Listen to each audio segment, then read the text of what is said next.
Courier was the sweetest mare I'd ever met. I never truly loved any pony till I met her. My Courier would have bitten off her own hoof before she betrayed a natural secret. She wouldn't even discuss her work with me. She would say, "It's nothing for a worrywart like you to be concerned about."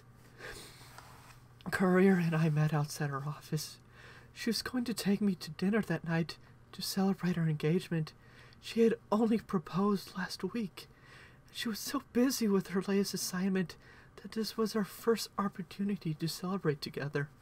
She was so excited, but then she looked back at the home office building. There was a light on in her office, and at first I thought she had merely left her candle lit. But Courier began to panic and told me to go home, to go home and to write her the next morning, and that she loved me. The last thing she said was that she loved me. As you can see, the whole house has been restored. My inheritance was not modest by any means, but I must admit, after years of gambling, my father had eaten through a lot of it.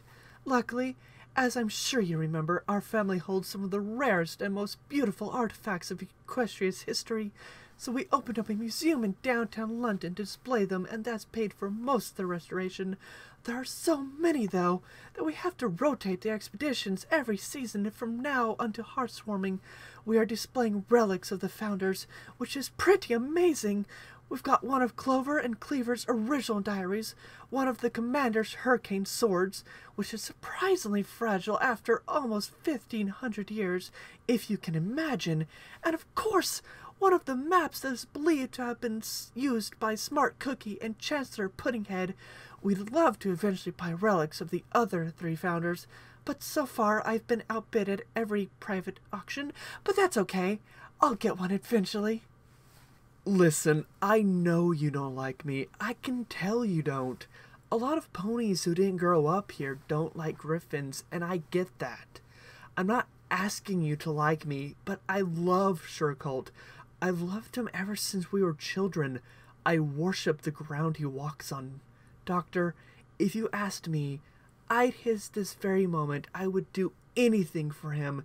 You have to understand that. Anything. So what I'm asking is that we work together for his sake. He's got a serious problem here, and only we can help him.